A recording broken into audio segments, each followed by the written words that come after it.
नमस्कार दोस्तों, मेरा नाम है सुनील रियार और आज हम बात करेंगे क्लास 10th के चैप्टर नंबर 2 के बारे में, जिसका नाम है पॉलिनोमियल। तो स्टूडेंट्स, यहाँ पर हम इंट्रोडक्शन पढ़ेंगे। वो एक्सरसाइज 2.1 का नहीं रहेगा, वो पूरे चैप्टर का ही रहेगा। और इसके अलावा हम पुराना कॉन्सेप्ट भी पढ़ेंगे। पुराना कॉन्सेप्ट मतलब क्या? तो क्लास 9th में आपका चैप्टर नंबर 2 था पॉलिनोमियल। तो वहाँ का जो भी इम्पोर्टेंट कॉन्सेप्ट है जो हमारे इस चैप्टर में काम आएगा, जैसे कि पॉलिनोमियल क्या होता है, ये मुझे अच्छे तरीके से पता है कि आपने क्लास 9 में पढ़ा है, लेकिन कुछ स्टूडेंट्स भूल जाते हैं इन चीज़ों को। तो मैं ज़ीरो से स्टार्ट कर रहा हूँ, मतलब वहाँ का और यहाँ का दोनों मिक्सअप करके एक ही इंट्रोडक्शन लेक्चर बनाऊंगा और उस इंट्रोडक्शन के बाद चैप्टर तो ईजीली हो जाएगा। तो आइए स्टार्ट करते हैं स्टूडेंट्स। सबसे पहले बात करता हूँ मैं पॉलिनोमियल जो है चैप्टर जो है, इसका नेम पॉलिनोमियल मतलब क्या, पॉलिनोमियल किसको बोलते हैं। जैसे मान लीजिए मैंने आपके सामने कुछ एक्सप्रेशन लिख दिए, 7x की पावर 6, 2x की पावर -5, 3x की पावर 1/2, 7। मैंने आपके सामने 4 एक्सप्रेशन लिख दिए हैं और मैं आपसे पूछूंगा कि बताइए मुझे इनमें से कौन कौन पॉलिनोमियल है।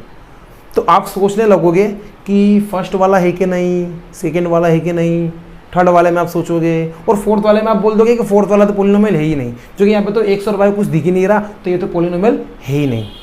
ठीक है स्टूडेंट्स, तो यहाँ पर अलग अलग स्टूडेंट्स अलग अलग दिमाग लगाएगा क्योंकि उसको पॉलिनोमियल का नॉलेज ही नहीं है कि पॉलिनोमियल की डेफिनेशंस क्या है। ठीक है, तो अगर किसी स्टूडेंट्स को अगर पॉलिनोमियल की डेफिनेशन पता चल जाए कि पॉलिनोमियल की डेफिनेशन क्या होती है, तो वो समझ जाएगा कि कौन सी चीज़ पॉलिनोमियल होती है, कौन सी नहीं। तो हम डेफिनेशन पे आएंगे, उससे पहले कुछ बातें समझ लेते हैं, फिर उसके बाद मैं आपसे पूछूंगा कि इन सब में से कौन पॉलिनोमियल है कौन नहीं, तो आप इजीली बता पाओगे। सबसे पहले बात करता हूँ मैं कांस्टेंट के बारे में। हमको जिस चीज़ की नीड लगेगी उसके बारे में मैं बात करता जाऊँगा आपसे। कांस्टेंट क्या होते हैं? तो कांस्टेंट मतलब जितने भी नंबर्स आपने अभी तक देखे हैं, चाहे वो प्लस का हो, चाहे वो माइनस का हो, है ना, चाहे वो रूट वाला नंबर हो, चाहे वो डेसिमल वाला नंबर हुआ हो, है ना, जितने भी नंबर होते हैं उन सबको हम कांस्टेंट बोलते हैं। क्यों? क्योंकि वो कभी वेरी नहीं करते, उनकी वैल्यू चेंज नहीं होती। 5 हमेशा 5 ही रहेगा, 7 हमेशा 7 ही रहेगा, कभी भी चेंज नहीं होगा। तो हम क्या बोलते हैं, उनको कांस्टेंट बोल देते हैं। तो कांस्टेंट मतलब क्या? Any number. जैसे मान लीजिए मैंने यहाँ पे लिख दिया 2, 3, है ना, 1 भी लिख दो, -5, -4, ठीक है, 1/2, 0.7, है ना। तो जितने भी नंबर्स होते हैं उनको हम क्या बोल देते हैं? कांस्टेंट बोल देते हैं। ठीक है, सेकेंड नंबर पे बात करूंगा मैं आपके सामने वेरिएबल्स की। सेकेंड नंबर पे मैं आपके सामने बात करूंगा वेरिएबल्स की। वेरिएबल्स क्या होते हैं? तो वेरिएबल्स जो वेरी करना मतलब बदलना, डिफरेंट कंडीशंस में डिफरेंट वैल्यू दे, उनको हम वेरिएबल्स बोलते हैं, है ना। हम generally x, y, z, t, गलती से बहुत जल्दी निकल गया, t बहुत ज़्यादा निकल गया, t, है ना, t और ABC भी हम इनको भी हम वेरिएबल में काउंट कर लेते हैं। ठीक है, तो जो भी अल्फ़ाबेट होते हैं, है ना, इंग्लिश के, तो उनको हम क्या बोल देते हैं?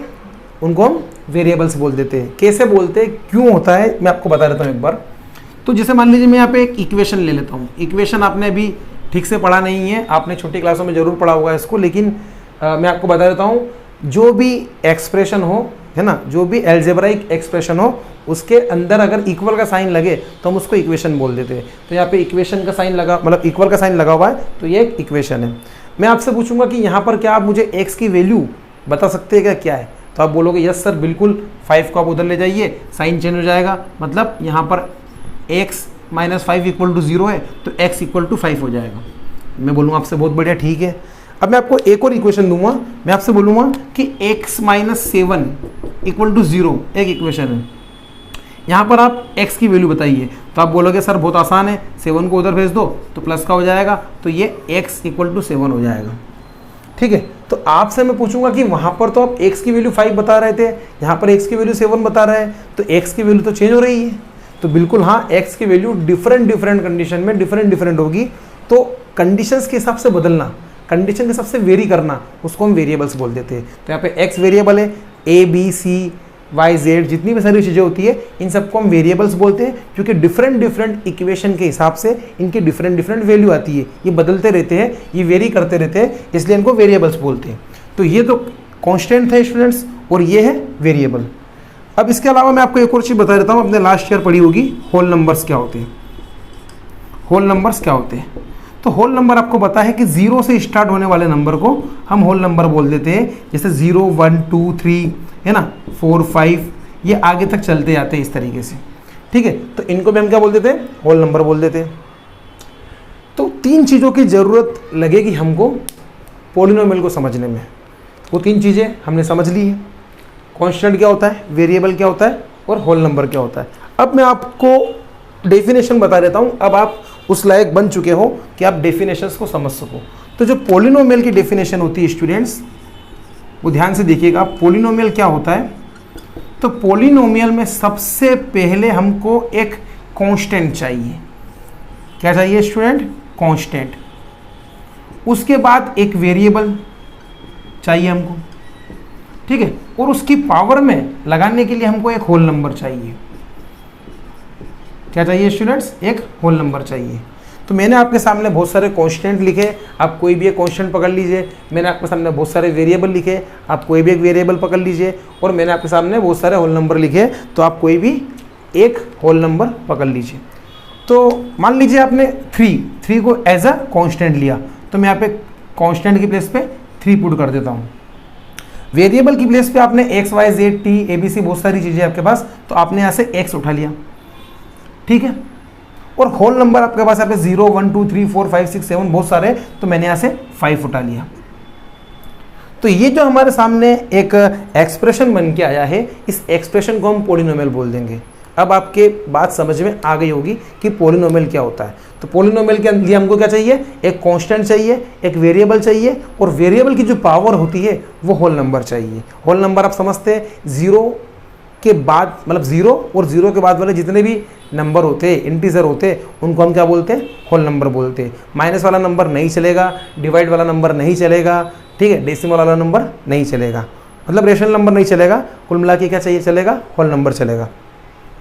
तो ये आपके सामने जो चीज़ बनकर आई है, इसको आप क्या बोल सकते हो स्टूडेंट्स, इसको पॉलिनोमियल बोल सकते हो।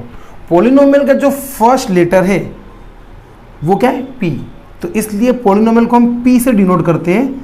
और ये जो पॉलिनोमियल जो है, इसके अंदर वेरिएबल कौन सा यूज हुआ है, तो वेरिएबल जो यूज हुआ है वो है एक्स, तो हम इसको बोल देते हैं पॉलिनोमियल इन एक्स, पी एक्स भी बोलते हैं इसको शॉर्ट में। तो P x equal to 3x की पावर 5। एक बात और बता देता हूं मैं आपको कि जो x है, x के आगे जो इंटू में लिखा हुआ होता है, इसको हम कोफिशिएंट बोलते हैं। x के आगे जो इंटू में लिखा रहता है, हम इसको क्या बोलते हैं, कोफिशिएंट। और x के ये जो ऊपर लिखा रहता है पावर में, इसको आप डिग्री भी बोलते हैं और पावर भी बोलते हैं, ठीक है। तो ये x का कोफिशिएंट कितना मैं आपसे पूछूंगा तो आप बोलोगे 3। मैं आपसे बोलूँगा कि x की डिग्री या x की पावर कितनी, तो आप क्या बोलोगे 5। तो ये अपना पॉलिनोमियल था। अब हम आए थे हमारे जो स्टार्टिंग में मैंने आपसे कुछ एग्जाम्पल के बारे में पूछा था कि बताइए इनमें से कौन पॉलिनोमियल है कौन नहीं, तो अब आप उनको बता पाओगे। तो देखो, ये है एक कांस्टेंट, ये है एक वेरिएबल, और ये है एक होल नंबर, है ना, होल नंबर आगे जाके आ जाएगा 6। तो ये जो चीज़ है ये एक पॉलिनोमियल है। इसके बारे में बात करता हूँ मैं, तो ये कांस्टेंट है, ये वेरिएबल है, लेकिन इसकी पावर जो है वो होल नंबर नहीं है, तो हम इसको क्या बोलेंगे कि ये पॉलिनोमियल नहीं है।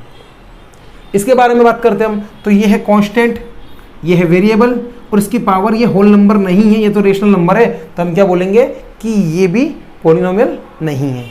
अब बात करते हैं इसके बारे में, सबसे मेन चीज़, क्या ये पॉलिनोमियल है?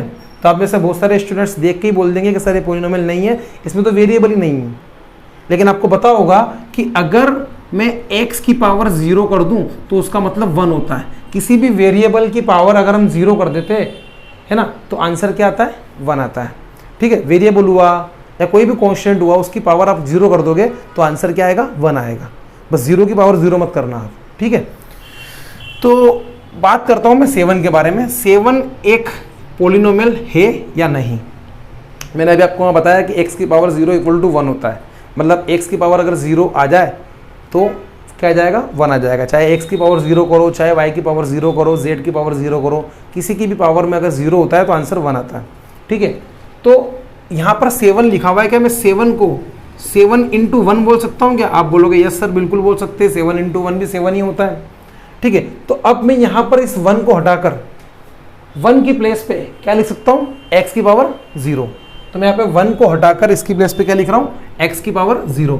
तो ये हो जाएगा 7 इंटू एक्स की पावर 0, मतलब 7x की पावर 0। तो 7 को हम 7x की पावर 0 बोल सकते हैं। अब हम इसको चेक करेंगे पॉलिनोमियल की डेफिनेशन से। क्या ये कांस्टेंट है? आप बोलोगे बिल्कुल सर कांस्टेंट है। क्या ये वेरिएबल है? तो आप बोलोगे यस सर बिल्कुल ये वेरिएबल है। क्या ये होल नंबर है? आप बोलोगे यस सर ये होल नंबर है। तो ये जो चीज़ बन के हमारे पास में आई है, ये जो हमारे सामने एक्सप्रेशन आया है, ये एक्सप्रेशन पॉलिनोमियल है। मतलब हर नंबर, हर कांस्टेंट अपने आप में क्या होता है? एक पॉलिनोमियल होता है। जैसे 6 में लिखूंगा तो 6 जो है उसको हम 6x⁻0 बोल सकते हैं। मतलब 6 भी क्या है? एक पॉलिनोमियल है, उसको हम कांस्टेंट पॉलिनोमियल बोलते हैं। तो हर नंबर भी अपने आप में क्या होता है? एक पॉलिनोमियल होता है, हम उसको कांस्टेंट पॉलिनोमियल बोल देते हैं। तो मुझे लगता है कि आपको यहाँ तक समझ में आया होगा स्टूडेंट्स।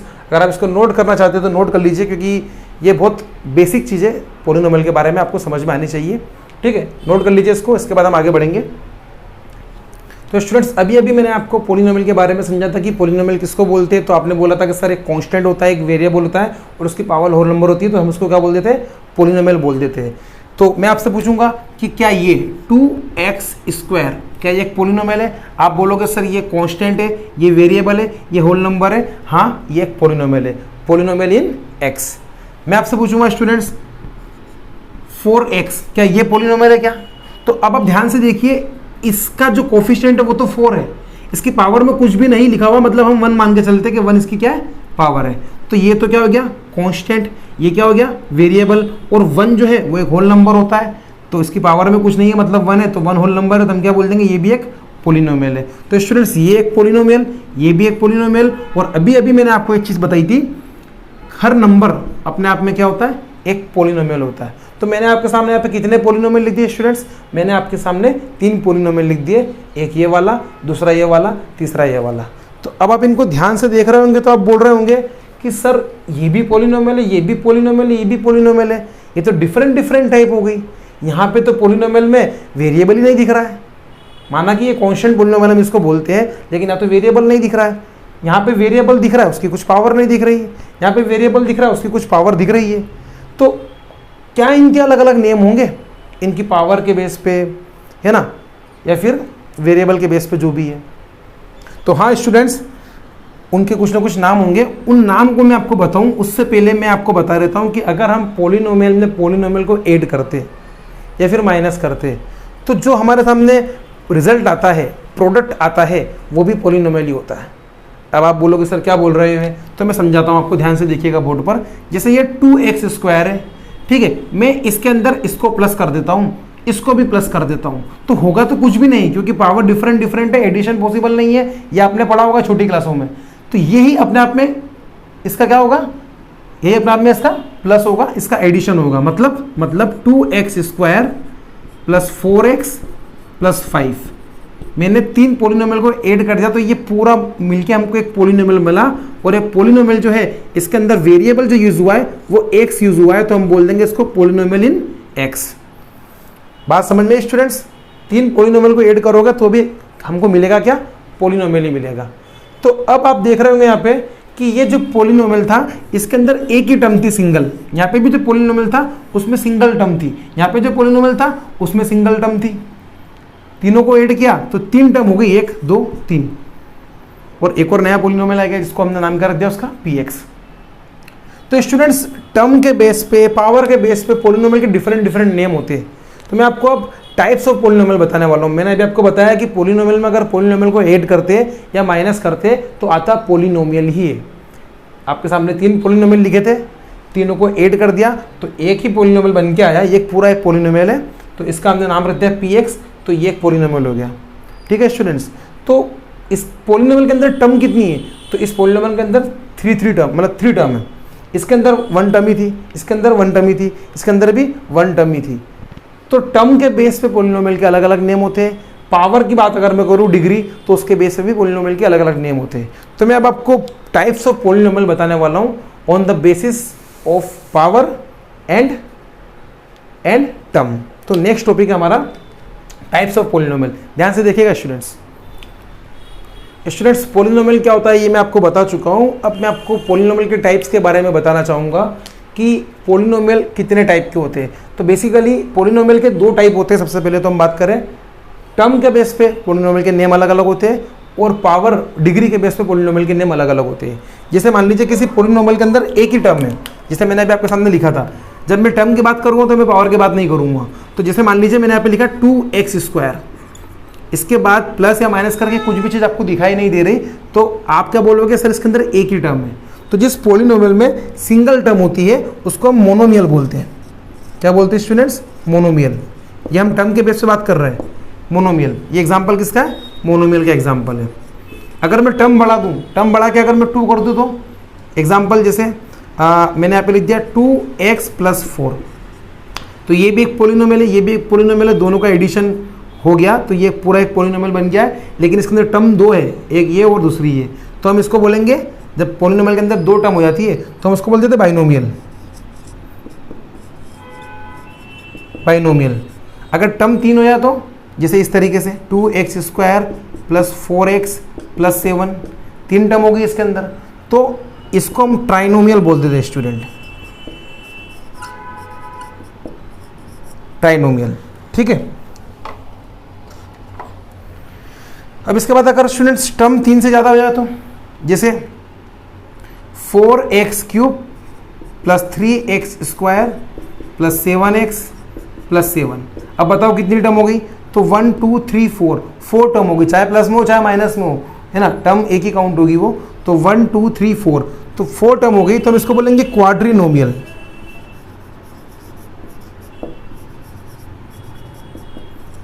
क्वाड्रिनोमियल। ठीक है। इसके बाद की बात नहीं करेंगे हम, इतना सफिशिएंट है हमारे लिए।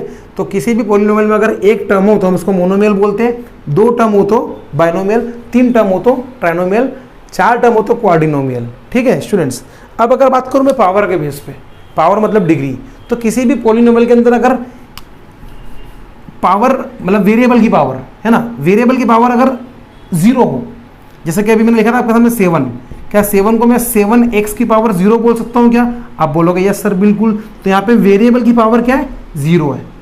तो मतलब 7 एक कांस्टेंट है और कांस्टेंट पोलिनोमियल में ही वेरिएबल की पावर 0 होती है, तो इस पोलिनोमियल को हम कांस्टेंट पोलिनोमियल बोलेंगे।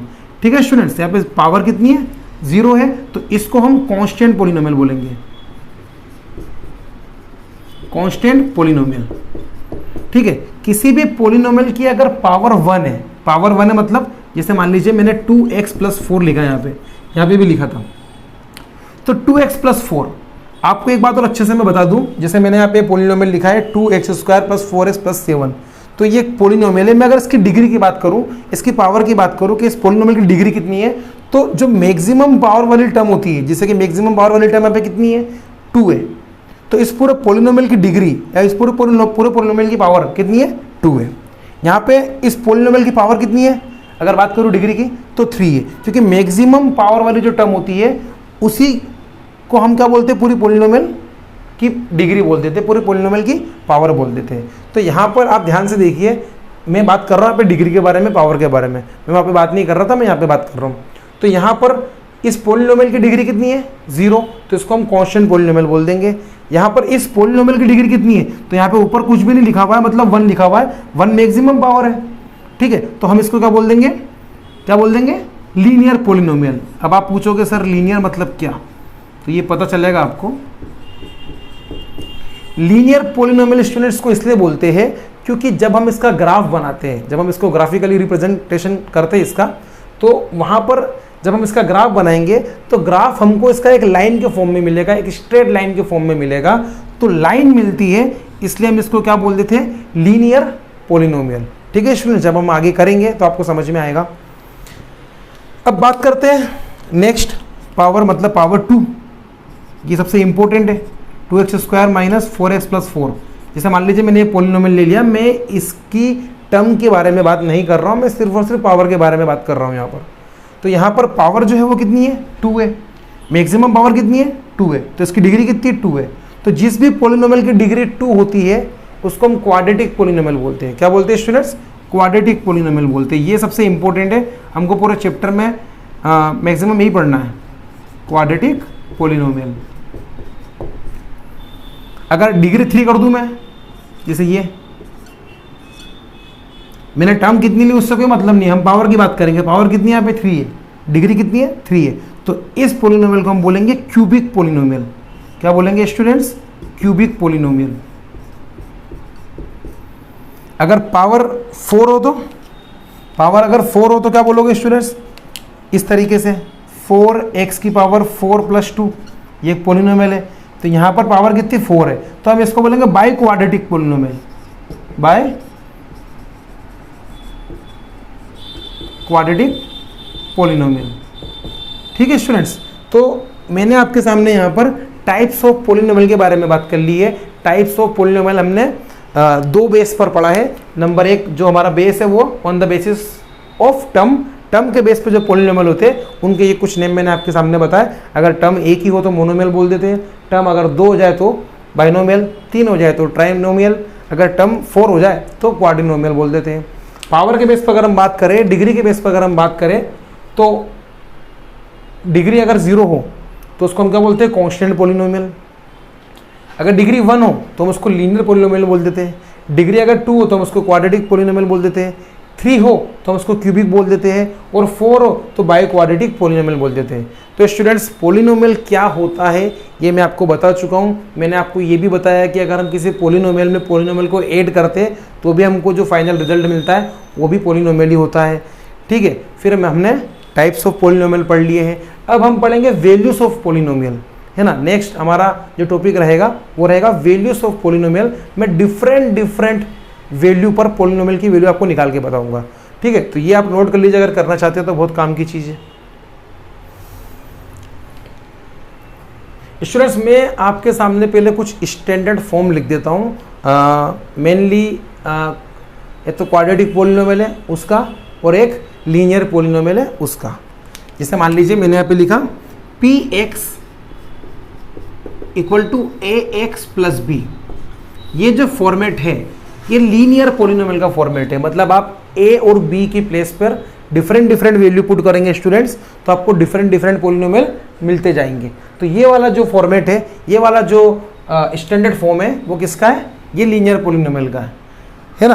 क्वाड्रेटिक पोलिनोमियल का क्या है स्टूडेंट, तो क्वाड्रेटिक पोलिनोमियल का जो स्टैंडर्ड फॉर्म है वो होता है x²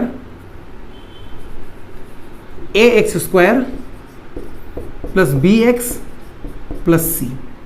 ठीक है, ये क्वाड्रेटिक पोलिनोमियल का स्टैंडर्ड फॉर्म है। यहाँ पर आप ए बी सी की प्लेस पर कांस्टेंट, कोई भी कांस्टेंट पुट करोगे तो आपको पोलिनोमियल मिल जाएगा। जैसे आप यहाँ पर a की प्लेस पे मान लीजिए 2 पुट करते हैं, b की प्लेस पे आप 3 पुट करते हैं, c की प्लेस पे आप 4 पुट करते हैं, तो हमारा जो पोलिनोमियल होगा वो होगा px = 2x² + 3x + 4। ठीक है, मैंने यहाँ पे 2, 3, 4 पुट किया है। अब डिफरेंट वैल्यू पुट करते जाओगे, आपको डिफरेंट क्वाड्रेटिक पोलिनोमियल मिलते जाएंगे। तो ये एक फॉर्मूला है, ये यूँ कह सकते हो आप कि ये क्वाड्रेटिक पोलिनोमियल का फॉर्मूला है। आप इसके अंदर वैल्यू पुट करते जाओगे, आपको बहुत सारे क्वाड्रेटिक पोलिनोमियल मिलते जाएंगे। ठीक है स्टूडेंट्स, तो ये थोड़ा सा बताना था मुझे, मैंने बीच में ही बता दिया इसको। हमारा टॉपिक था वैल्यूज ऑफ पोलिनोमियल वाला, पर उससे पहले मैंने आपको थोड़ा सा फॉर्मेशन बता दिया है क्वाड्रेटिक पोलिनोमियल का और लीनियर पोलिनोमियल का। ठीक है, इसको आप जनरल फॉर्म या फिर स्टैंडर्ड फॉर्म बोल सकते हैं, किसका, क्वाड्रेटिक पोलिनोमियल और लीनियर पोलिनोमियल का। अब हमारे टॉपिक पे आ जाते हैं। हमारा टॉपिक था स्टूडेंट्स वैल्यूज ऑफ पोलिनोमियल। मैं इसको रफ कर देता हूँ।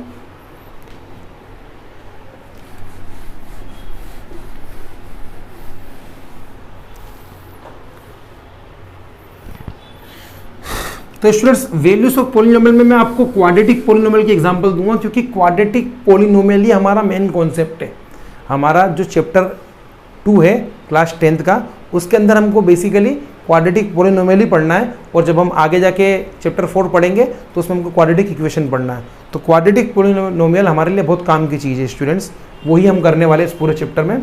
तो हम उसी का एग्जाम्पल लेंगे, देखिएगा ध्यान से।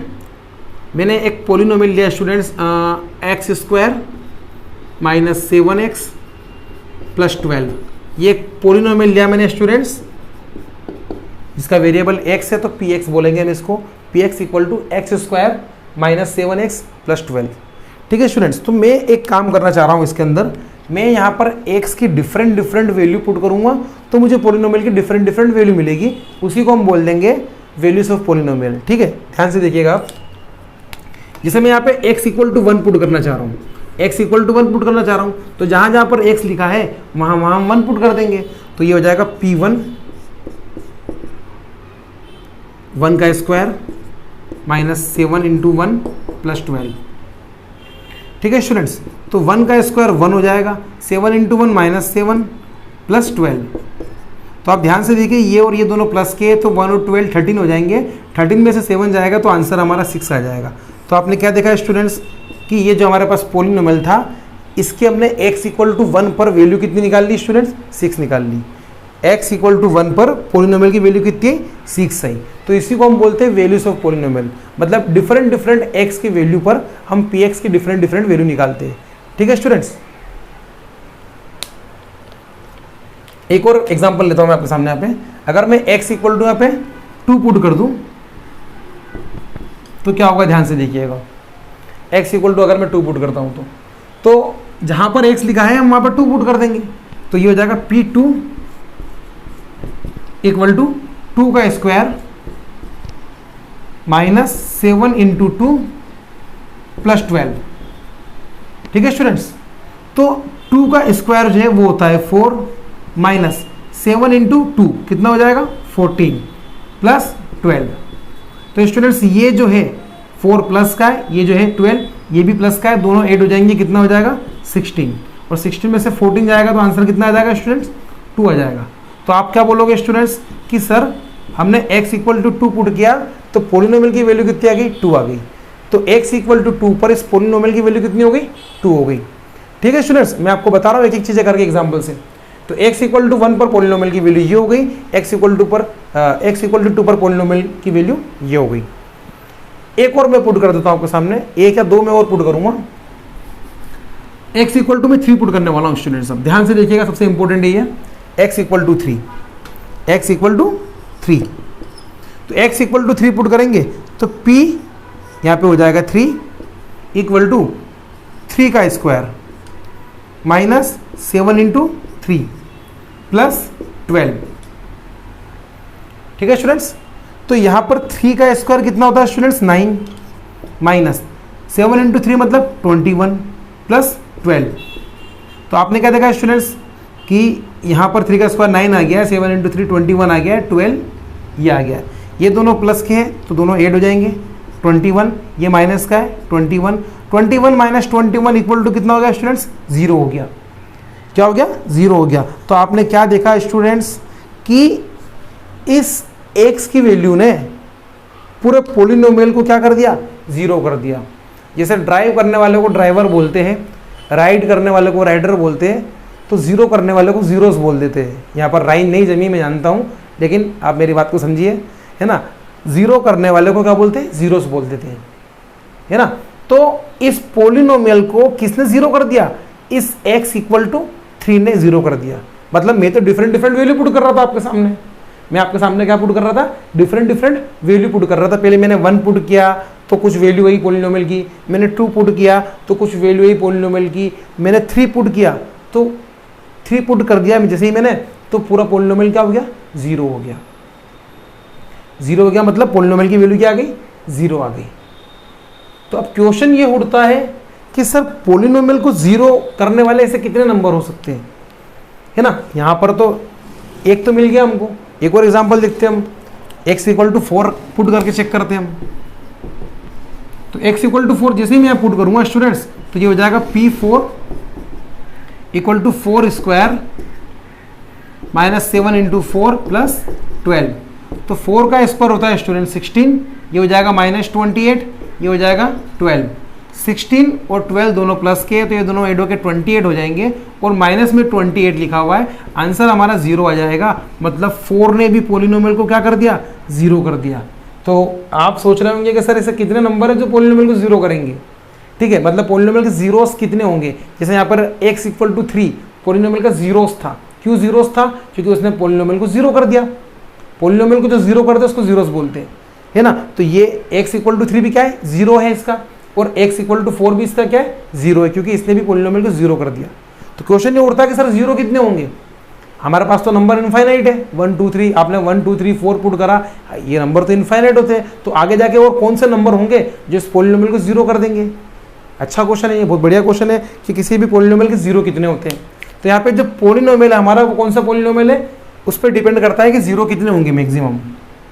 तो तो हमारा पॉलिनोमियल जो है वो क्वाड्रेटिक पॉलिनोमियल है। क्वाड्रेटिक पॉलिनोमियल मतलब मैक्सिमम पावर जो है, डिग्री जो है वो कितनी होगी, 2 है। तो अगर किसी पॉलिनोमियल में डिग्री अगर मैक्सिमम 2 है, पावर मैक्सिमम 2 है, मतलब क्वाड्रेटिक पॉलिनोमियल है, तो क्वाड्रेटिक पॉलिनोमियल में मैक्सिमम 2 ही 0 हो सकते हैं। मैक्सिमम कितने हो सकते हैं, 2 ही हो सकते हैं, 2 से ज़्यादा नहीं हो सकते। ये बात ध्यान रखिएगा आप अच्छे से, है ना। कोई भी पॉलिनोमियल है, जितनी उसकी पावर होती है मैक्सिमम उतने उसके 0 हो सकते हैं। तो यहाँ पर कितने 0 आए, 2 आए, 2 से ज़्यादा 0 नहीं होंगे स्टूडेंट्स, ठीक है। तो इसके आगे हम निकालेंगे में नहीं, हमको पता चल गया कि भैया इसके 2 ही 0 होंगे, ठीक है। पर अब अगला क्वेश्चन ये उठता है कि सर यहाँ पर तो 3 और 4, ये तो हम स्टार्टिंग कर रहे थे, हमने 1 पुट कर दिया, कुछ आंसर आया, 2 पुट कर दिया, कुछ आंसर आया, 3 पुट कर दिया, पॉलिनोमियल 0 हो गया, 4 पुट कर दिया, पॉलिनोमियल 0 हो गया। लेकिन सर अगर किसी पॉलिनोमियल का 0 अगर 100 हुआ तो क्या हम ऐसे एक एक करके पुट करके देखेंगे क्या, कि 0 एक एक पुट करके निकालेंगे क्या? जैसे मान लीजिए किसी का 0 16 है, तो क्या हम एक एक वैल्यू पुट करके चेक करेंगे? पहले 1 पुट करेंगे, फिर 2 करेंगे, फिर 3 करेंगे, इस तरीके से चेक करेंगे क्या? 0 फाइंड इस तरीके से करेंगे क्या? यहाँ तो चलो ठीक है, आसानी से हो गया था, 3rd 4th नंबर पे 0 मिल गया था। लेकिन आगे अगर मान लो किसी का 0 कोई बड़ा नंबर हुआ तो फिर क्या करेंगे? ठीक है, तो उसके लिए मेथड होती है 0 फाइंड करने की स्टूडेंट्स, वो मेथड मैं आपको सिखाने वाला हूँ। तो ये जो चीज़ है ये बेसिकली मैं आपको वैल्यू पुट करके बता रहा था, डिफरेंट वैल्यूज़ पर मैं पॉलिनोमियल की वैल्यू निकालना चाह रहा था। और जैसे ही मैंने पुट करा 3 और 4 तो मुझे पॉलिनोमियल की वैल्यू ही 0 मिल गई। तो मैंने इन दोनों का नाम क्या रख दिया, ये तो पॉलिनोमियल के 0 है, इनको हम जीरोस बोलेंगे। यही से कॉन्सेप्ट आया जीरोस का, ठीक है। अब अगला टॉपिक क्या है हमारा, कि भैया जीरोस तो पता चल गए, यहाँ पे 3 और 4 मिल भी गए, लेकिन इसको फाइंड करने की कोई मेथड है क्या? तो बिल्कुल है मेथड स्टूडेंट्स, आप इसको नोट करना चाहो तो नोट कर लीजिए। इसके बाद हम मेथड पढ़ेंगे हाउ टू फाइंड जीरोस। यहाँ तो एक्सीडेंटली 0 निकल गए हमारे 3 और 4, लेकिन फाइंड कैसे करते हैं इसको तो वो मैं आपको बताऊंगा, नोट करिए इसको आप। तो स्टूडेंट्स हमारा ये पॉलिनोमियल था x² - 7s + 12, जिसके जीरोस आए थे 3 और 4, है ना। एक्सीडेंटली आ गए थे जीरोस, हम तो वैल्यू पुट कर रहे थे, लेकिन 2 वैल्यू ने इसको क्या कर दिया, 0 कर दिया, तो हमने उसका नाम जीरोस रख दिया। अब क्वेश्चन ये उठता है कि जीरोस फाइंड कैसे करते हैं भैया, जैसा कि हमने बात करा था अभी थोड़ी देर पहले। तो मैं आपको वो मेथड बताता हूँ कैसे फाइंड करते हैं स्टूडेंट्स। अगर ये जो है पॉलिनोमियल जो है ये क्वाड्रेटिक पॉलिनोमियल है, इसके अंदर टर्म कितनी है, इसके अंदर 3 टर्म है, आपको दिख रही होगी अच्छी तरीके से, 1 2 3 टर्म है। तो हम क्या करेंगे, हम इसके 0 फाइंड करने के लिए एक मेथड होती है स्प्लिटिंग टू मिडिल टर्म, मतलब मिडिल टर्म को स्प्लिट करना, मिडिल टर्म को बीच में से तोड़ना, है ना, मिडिल टर्म को बीच में से तोड़ना। तो उस मेथड को हम क्या बोल देते हैं, स्प्लिटिंग टू मिडिल टर्म। तो हम इसको स्प्लिट करके फाइंड करेंगे। कैसे करेंगे देखिएगा आप, 1-2 क्वेश्चन करते करते आपको समझ में आ जाएगा कि 0 कैसे फाइंड करते हैं, बेसिकली किसका, क्वाड्रेटिक पॉलिनोमियल का। तो सबसे पहले आप देखिएगा यहाँ पर कुछ नहीं है, मतलब मैंने क्या लगा दिया, 1 लगा दिया। यहाँ पर कुछ होगा तो हमको कुछ लगाने की जरूरत नहीं पड़ेगी, लेकिन जब कुछ नहीं हो तो मैंने क्या लगा दिया, 1 लगा दिया। इसके स्टेप्स समझिएगा आप, इसकी क्या समझिएगा, स्टेप्स समझिएगा। मैं इसके फैक्टराइजेशन करूँगा, फैक्टराइजेशन करूँगा मतलब इसको ब्रेक करूँगा, है ना, ब्रेक करूँगा। तो देखिएगा कैसे ब्रेक करूँगा मैं इसको। तो यहाँ पर आप देखिए ध्यान से, यहाँ पे इसके आगे कुछ भी नहीं था, मैंने 1 लगा दिया। तो अब इसका सेकंड काम क्या है, इस 1 का इस 12 से मल्टीप्लाई करना। अभी हमको ये 12 दिख रहा है, पर हमेशा ये 12 रहेगा ऐसा जरूरी नहीं है। अगर यहाँ पर नंबर कोई आ जाएगा तो ये 12 नहीं रहेगा, चेंज हो जाएगा। अभी आगे जब हम क्वेश्चन करेंगे तो आपको समझ में आएगा वो। तो 1 का मल्टीप्लाई 12 में करा तो 1 × 12 क्या बन गया स्टूडेंट्स, 12 बन गया। मतलब ये हमको 12 दिख रहा है और है भी ये 12 भी, ठीक है। तो अब हमको दिमाग लगाना है स्टूडेंट्स, हमको 2 नंबर ऐसे चाहिए जिसको हम प्लस करें। यहाँ पे साइन कौन सा, प्लस का है ना, तो जिसको हम प्लस करें तो क्या आ जाए, 7 आ जाए, और मल्टीप्लाई करें तो क्या आ जाए, 12 आ जाए। तब कुछ बच्चे दिमाग लगाने लगते हैं, नंबर को मल्टीप्लाई करके और प्लस करके चेक करते हैं कि क्या हमारा काम हो रहा है क्या। तो बहुत सारे स्टूडेंट्स इसमें सक्सेस भी हो जाते हैं, अच्छी बात है वो। लेकिन जो स्टूडेंट्स नहीं हो पाते सक्सेस वो 2 नंबर ढूंढने में, तो उसके लिए एक मेथड होती है, मैं आपको बताता हूँ क्या है वो मेथड। तो 12 है, इसके मैंने प्राइम फैक्टर कर दिए, है ना। मुझे 2 नंबर चाहिए ऐसे जो हमारा दोनों काम कर दे, मतलब दो नंबर को प्लस कर दे तो 7 भी आ जाए और उनका मल्टीप्लाई कर दे तो 12 भी आ जाए। तो मैंने क्या करा, इस 12 के प्राइम फैक्टर कर दिया, मतलब इसको प्राइम फैक्टराइज कर दिया। 2 के टेबल से कितने टाइम जाएगा ये 6 टाइम, फिर 2 के टेबल से कितने टाइम जाएगा ये 3 टाइम, फिर 3 के टेबल से कितने टाइम जाएगा ये 1 टाइम। ठीक है स्टूडेंट्स, तो मैंने 12 के फैक्टर कर दिए। क्या कर दिए स्टूडेंट्स, तो आप देखो यहाँ पे 2 इंटू 2 इंटू 3, मुझे 2 नंबर में ब्रेक करना था 12 को, कितने नंबर में ब्रेक हो गया 3 नंबर में ब्रेक हो गया। तो हमको इसको कन्वर्ट करना पड़ेगा 2 में, मतलब कोई 2 नंबर का मल्टीप्लाई कर दो। इस तरीके से करना कि नंबर ऐसे बने कि प्लस करो तो 7 आ जाए और मल्टीप्लाई करो तो 12 आ जाए। तो मैं इन दोनों का अगर मल्टीप्लाई करता हूँ तो ये हो जाएगा 4 और यहाँ पे इंटू में कौन है 3, तो 4 इंटू 3 12, तो इंटू करने में तो 12 आ गया। अगर मैं 4 + 3 करूँगा तो क्या 7 आ जाएगा, तो बिल्कुल आ जाएगा। तो हमको 2 नंबर मिल गए, कौन कौन से वो 2 नंबर 4 और 3, और ये 4 और 3 हमारे 0 होते हैं। ये बात ध्यान रखना, जो हम ब्रेक करते हैं ना तो वो ब्रेकिंग जो नंबर होते हैं है ना, वही हमारे 0 होते हैं। अभी मैंने आपको थोड़ी देर पहले निकाल के बताए थे, है ना, वैल्यू पुट करके। तो हमको वो 2 नंबर मिल गए। अब हमारा काम आसान हो गया, हम इस 7 को ब्रेक कर सकते हैं किसमें 4 + 3 में। बाकी इसको और इसको तो हमको छेड़ना ही नहीं है, ये ऐसे ही रहेंगे, जो भी करेंगे इसके साथ में करेंगे। इसीलिए इसको स्प्लिट इनटू मिडिल टर्म बोलते हैं स्टूडेंट्स। क्या बोलते हैं, स्प्लिट इनटू मिडिल टर्म। तो देखिएगा ये x² ऐसा ही रहेगा, माइनस भी ऐसे ही रहेगा। 7 को मैंने ब्रेक कर दिया 4 + 3 में, और इसके बाहर जो x था वो भी ऐसे ही रहेगा। ठीक है, प्लस 12। ओके स्टूडेंट्स, तो अब आप ध्यान से देखिए, हमको माइनस से मल्टीप्लाई करना अंदर आना चाहिए, इतना तो हमको आना चाहिए। हम 10th क्लास में आ गए। तो ये x² ऐसा ही रहेगा स्टूडेंट्स। माइनस का मल्टीप्लाई 4 में करेंगे तो ये 4 माइनस का हो जाएगा, साथ में एक x चिपका दो इसके साथ में। फिर इस माइनस का मल्टीप्लाई आप 3 में करोगे तो ये 3 भी माइनस का हो जाएगा, साथ में एक x चिपका दो, प्लस में क्या हो जाएगा 12। ठीक, हमारे पास 3 टर्म थी, मैंने उसको 4 टर्म में कन्वर्ट कर दिया। तो अब बारी आती है कॉमन निकालने की। किसकी बारी आती है स्टूडेंट्स, कॉमन निकालने की। तो बहुत ही बेसिक ट्रिक है, मैं ट्रिक से करा देता हूँ इसको। ट्रिक का मतलब ये है कि एक जगह हम निकाल लेंगे, दूसरी जगह वही पुट कर देंगे, आंसर वही आता है। तो आप मुझे बताइए इन दोनों में से कॉमन कौन है ना। तो आप बोलेंगे सर इन दोनों में से तो हमको x यहाँ पर दिख रहा है और x यहाँ पर भी दिख रहा है ना। यहाँ पे x² है, यहाँ पे x है, तो जो छोटा नंबर रहता है, जो छोटी पावर होती है वो कॉमन होती है। तो दोनों में x कॉमन हो गया स्टूडेंट्स।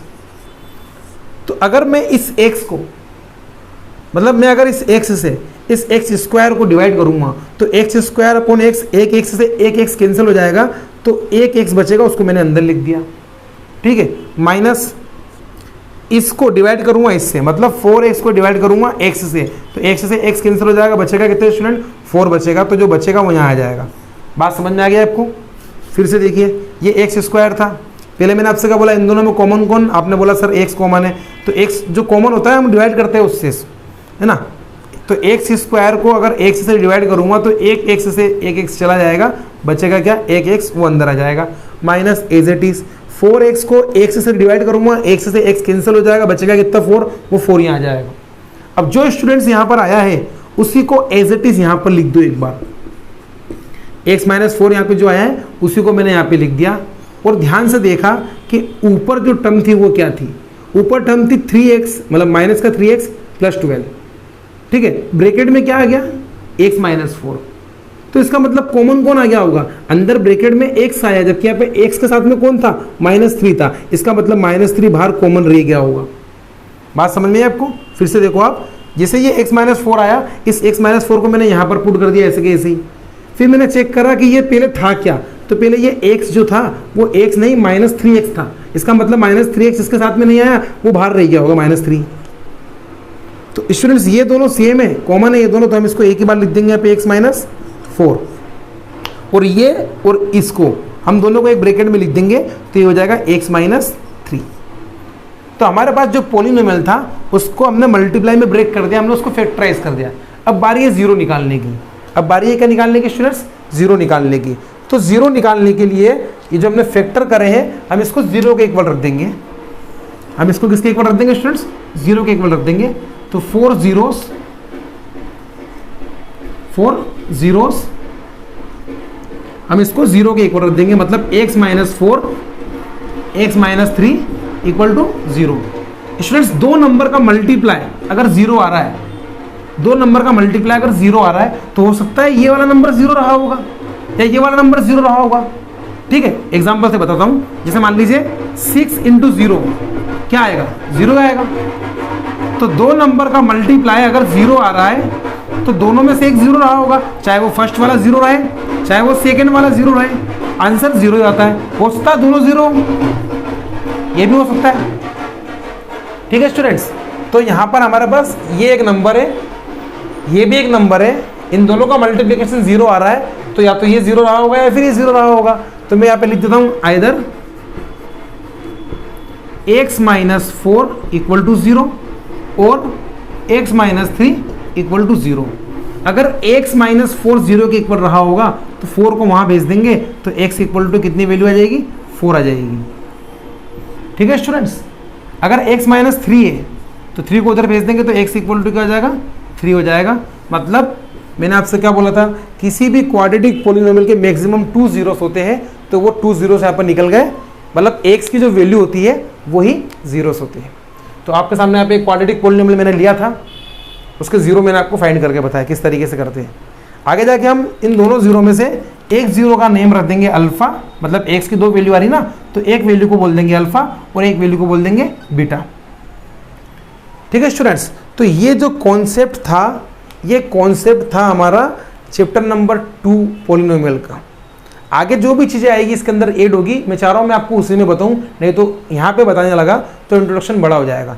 मुझे सिर्फ आपको पॉलिनोमियल क्या होता है ये बताना था, पॉलिनोमियल के अंदर पॉलिनोमियल को ऐड करते तो भी पॉलिनोमियल आता है ये बताना था, बता दिया। उसके बाद मैंने आपको वैल्यूज ऑफ पॉलिनोमियल के बारे में बताया कि पॉलिनोमियल के अंदर डिफरेंट वैल्यू हम पुट करते जाएंगे एक्स की, तो हमको पॉलिनोमियल की डिफरेंट वैल्यू मिलती जाएगी। तो मैंने एक वैल्यू 3 पुट कर दी तो उस 3 ने पॉलिनोमियल को 0 कर दिया, तो एक नया कॉन्सेप्ट आया जीरोस वाला, है ना। एक्स की वो वैल्यू जो पॉलिनोमियल को 0 कर दे उसको हम उस पॉलिनोमियल का जीरोस बोलते हैं।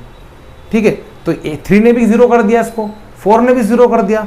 तो क्वेश्चन ये उठता है कि सर इसको आगे और ऐसे कितने नंबर होंगे जिसको 0 कर देंगे। तो फिर हमने क्या बताया आपको कि जितनी पॉलिनोमियल की पावर होती है मैक्सिमम उतने 0 हो सकते हैं। तो यहाँ पे पावर 2 थी तो इसके मैक्सिमम 2 zeros हो सकते थे और वो दोनों निकल गए, तो उसके बाद हमको आगे मेहनत करने की नीड ही नहीं है, ज़रूरत ही नहीं है। अब फिर उसके बाद क्वेश्चन ये उठता कि सर अगर किसी पॉलिनोमियल की वैल्यू बड़ी हुई, जैसे मान लो 17, 18, 19 हुई, तो हम क्या एक एक करके वैल्यू पुट करके जीरोस फाइंड करेंगे क्या? तो हमने बोला नहीं, उसके लिए कोई मेथड है, तो वो मेथड मैंने आपको बता दी, स्प्लिट इनटू मिडिल टर्म। इस मेथड का यूज़ करके हम पॉलिनोमियल के 0 फाइंड कर सकते हैं। आगे जाके हम पॉलिनोमियल का नेम, मतलब जीरोस का नेम अल्फा और बीटा रखेंगे जब हमको एक्सरसाइज में नीड लगेगी तब। अब यहाँ तक आपका जो भी कॉन्सेप्ट था मैंने आपको बता दिया है। छोटा मोटा 1-2 कॉन्सेप्ट बचे हुए वो हम एक्सरसाइज में करेंगे स्टूडेंट्स। तब तक के लिए नमस्कार। अगर आपको वीडियो अच्छा लग रहा हो, अगर आप वीडियो पर पहली बार आए हो, तो वीडियो अगर अच्छा लगे तो चैनल को आप सबसे पहले तो क्या कीजिए, सब्सक्राइब। वीडियो अच्छा लगे तो लाइक भी कीजिए, बेल आइकन पे भी आप प्रेस कर दीजिए, क्योंकि जब भी मैं वीडियो अपलोड करूँगा तो आपको वीडियो मिल जाएगा, आपके पास नोटिफिकेशन आ जाएगा। जो पुराने लोग हैं वो देख रहे हैं लेकिन सब्सक्राइब नहीं करा तो कर दीजिए स्टूडेंट्स। इससे होगा क्या, आपका कुछ भी नहीं आता है, मुझे थोड़ा बहुत फ़ायदा मिल जाएगा इससे, मेरी वीडियो जो है उसकी रीच बढ़ जाएगी, बस इससे ज़्यादा कुछ भी नहीं है। तो thank you so much students, मिलते हैं आपको नेक्स्ट वीडियो में। मैं चाह रहा हूँ हो सकता है 1 या 2 वीडियो में चैप्टर खत्म हो जाएगा, मैं चाह रहा हूँ, और कर भी देंगे। ठीक है, तो यहाँ तक आप प्रिपेयर कीजिए, इसके बाद हम बात करेंगे एक्सरसाइज 2.1 और 2.2 के बारे में। Thank you.